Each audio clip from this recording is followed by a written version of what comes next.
சப்பாத்தி சாப்பிட்றதுனால sugar control ஆகுமா அப்படிங்கிறது ஒரு தவறான கருத்து. அரிசியிலையும் கோதுமையிலையும் சம அளவில் தான் சுகர் அளவு இருக்கிறது. ஸோ நீங்கள் அரிசியில் சாப்பிட்டு எப்படி சுகர் வரக்கூடிய தன்மை இருக்கோ அதே தன்மை சப்பாத்தியும் சாப்பிட்றதுனால இருக்குது. ஸோ எந்த உணவுமே டயபெட்டிஸ் டயட் அப்படின்னா குவாலிட்டி ஆஃப் டயட். நீங்கள் என்ன மாதிரி உணவு சாப்பிட்றீங்க, அதில் சர்க்கரை அளவு அதிகமாக இருக்கா கம்மியாக இருக்கா அப்படிங்கிறத பார்க்கணும். ரெண்டாவது குவான்டிட்டி, நீங்கள் எவ்வளோ சாப்பிட்றீங்க.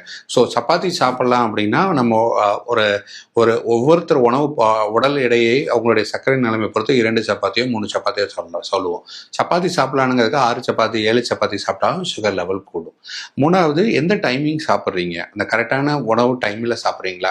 லேட் நைட்டு 11 மணி 12 மணிக்கு நான் ஹெவி சப்பாத்தி சாப்பிட்டேன் அப்படின்னா கருநாள் காலையில் கண்டிப்பாக வெறும் வயிற்றில் சுகர் டெஸ்ட் எடுக்கிறது கண்டிப்பாக கூட தான் செய்யும். ஸோ சப்பாத்தியோ எந்த உணவோ அளவுக்கு மிஞ்சாமல் அந்த கரெக்டான டயத்தில் கரெக்டான அளவு எடுத்துக்கொள்வது தான் நல்லது. ரெண்டாவது, நீங்கள் கேட்ட கொஸ்டின் படி சப்பாத்தியில் குளூட்டன் கண்டென்ட் அதிகமாக இருக்குது, அதனால டயபெட்டிஸ் வருது, அதனால தான் நீங்கள் சப்பாத்தி சாப்பிட்டா சுகர் கண்ட்ரோலே வராது அப்படிங்கிற மாதிரி ஒரு கருத்தும் நிலவுது.